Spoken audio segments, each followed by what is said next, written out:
میرا اللہ فرماتا ہے کہ تمہارے گناہوں کو معاف کرتے ہوئے تمہاری مغفرت بھی فرماتا، وَيُكَفِّرُ عَنْكُمْ سَيِّئَاتِكُمْ وَيَغْفِرْ لَكُمْ وَاللَّهُ ذُو الْفَضْلِ الْعَظِيمِ۔ بھائیو، یہ سارے فوائد ثمرات یہ تمہیں حاصل ہونے والے، لیکن کیوں؟ کس وجہ سے؟ تقوی کے حصول کی وجہ سے۔ بلکہ فرمایا یہ میرے متقی بندے انجام بخیر تو ان کا ہی ہے نا۔ آج مشکلات ہوئی تو کیا ہوا؟ آج مصائب کا شکار ہے تو کیا ہوا؟ فرمایا صبر کرو اور اللہ کا تقوی اختیار کرو، پھر اللہ تمہیں یہ خوشخبری سناتا ہے، وَالْعَاقِبَةُ لِلْمُتَّقِينَ، یہ متقی اور پرہیزگار بندے ہیں جن کا انجام خیر ہونے والا۔ إِنَّ الْعَاقِبَةَ لِلْمُتَّقِينَ وَإِنَّ لِلْمُتَّقِينَ لَحُسْنَ مَآبٍ، فرمایا انجام بخیر ان متقی اور پرہیزگار بندوں کو ہونے والا، اور وہ کیا ہے؟ فرمایا إِنَّ الْمُتَّقِينَ فِي مُقَامٍ أَمِينٍ، یہ امن والے مقام میں ہوں گے، دنیا کا مقام ہو یا آخرت کا مقام ہو، فی مقام امین، یہ امن والے مقام میں ہوں گے۔ ان المتقین فی جنات و نہر، یہ جنات میں اللہ کی باغات اور بہشت اور نہروں میں ہوں گے۔ ان المتقین فی ظلال و عیون، یہ اللہ کے قائم کردہ ساؤں میں ہوں گے، وہ اس کے چشموں میں ہوں گے۔ ان المتقین فی جنات النعیم، فرمایا یہ تو نعمت والے باغات میں ہوں گے۔ ان للمتقین مفازا، آخری کامیابی، حقیقی کامیابی یہ متقین اور پرہیزگار کا نصیب ہوگا، اور وہ کیا ہے؟ فرمایا مثل الجنت التي وعد المتقون تجری من تحتها الانہار اکلها دائم وظلها تلك عقبى الذين اتقوا۔ فرمایا اور میرے متقی بندو سنو، میں تمہارے ساتھ جنت کا وعدہ کرتا ہوں، وہ جنت فرمایا جس کے نیچے نہریں بہتی ہیں، وہ باغات جن کے سائے ہمیشہ کے لیے ہیں، جن کی نعمتیں، جن کے ثمر، جن کے فروٹ کھانے پینے کے لیے دائم ہمیشہ کے لیے ہیں۔ تلک عقبی الذین اتقوا، فرمایا یہ انجام کن کا ہے، یہ صلے کن کو ملنے والے؟ جو میرے متقی اور پرہیزگار بندے ہیں۔ اللہ رب العالمین سے دعا ہے کہ اللہ تعالی ہمیں صحیح معنوں میں متقی اور پرہیزگار بندہ بنائے، اور اس مقصد کے، اس روزے کے حقیقی مقصد کو حاصل کرنے کی توفیق عنایت فرمائے۔ وآخر دعوانا الحمد للہ رب العالمین۔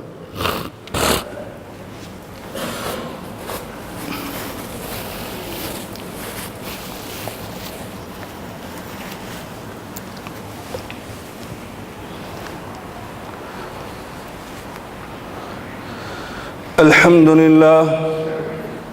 لله نحمده ونستعينه ونستغفر ونعوذ بالله من شرور أنفسنا ومن سيئات أعمالنا، من يهده الله فلا مضل له ومن يضلله فلا هادي له، وأشهد أن لا إله إلا الله وحده لا شريك له۔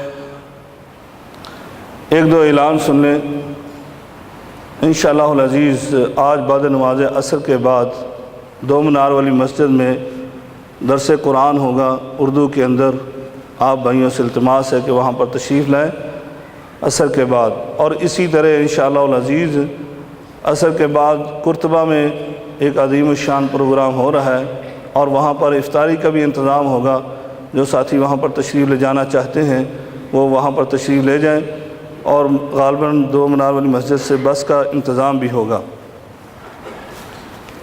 اور جو ہمارے اسلامک اسٹڈی کورس چل رہا ہے بچوں کے لیے، اس کے حوالے سے ہم نے اعلان کرنا تھا جو والدین یہاں پر موجود ہیں کہ انشاءاللہ العزیز وہ پروگرام جو ہے آج دارالقرآن میں نہیں بلکہ اسی مسجد کے سامنے جو ہے مرکز جو ہمارا ہے اس میں یہ کلاس ہوگی۔ تو وہ بچے جو ہیں دارالقرآن جانے کی بجائے مسجد و طیبی میں عصر کی نماز پڑھیں، اور وہاں سے پھر ساتھی ان کو مرکز میں لے جائیں گے۔ جزاکم اللہ خیر۔ ان اللہ وملائکتہ یصلون علی النبی یا ایہا الذین آمنوا صلوا علیہ وسلموا تسلیما۔ اللہم صل علی محمد وعلی آل محمد كما صليت على إبراهيم وعلى آل إبراهيم إنك حميد مجيد. اللهم بارك على محمد وعلى آل محمد كما باركت على إبراهيم وعلى آل إبراهيم إنك حميد مجيد. ربنا ظلمنا أنفسنا وإن لم تغفر لنا وترحمنا لنكونن من الخاسرين. ربنا إننا آمنا فاغفر لنا ذنوبنا وقنا عذاب النار. اللهم إنك عفو كريم تحب العفو فاعف عنا. اللهم اكفنا بحلالك عن حرامك واغننا بفضلك عمن سواك. اللهم اعز الإسلام والمسلمين. اللهم اعز الإسلام والمسلمين وأذل الشرك والمشركين ودمر على أعداء الدين. يا حي يا قيوم برحمتك نستغيث. ربنا آتنا في الدنيا حسنة وفي الآخرة حسنة وقنا عذاب النار. اللهم إنك عفو كريم تحب العفو فاعف عنا. اللهم اكفنا بحلالك عن حرامك واغننا بفضلك عمن سواك. اللهم اشف مرضانا ومرضى المسلمين. اذهب الباس رب الناس واشف انت شافي لا شفاء الا شفاءك شفاء الله غادر السقما. ربنا تقبل منا إنك أنت السميع العليم وتب علينا إنك أنت التواب الرحيم. وصلى الله تعالى على خير خلق محمد وعلى آله وصحبه أجمعين برحمتك يا أرحم الراحمين.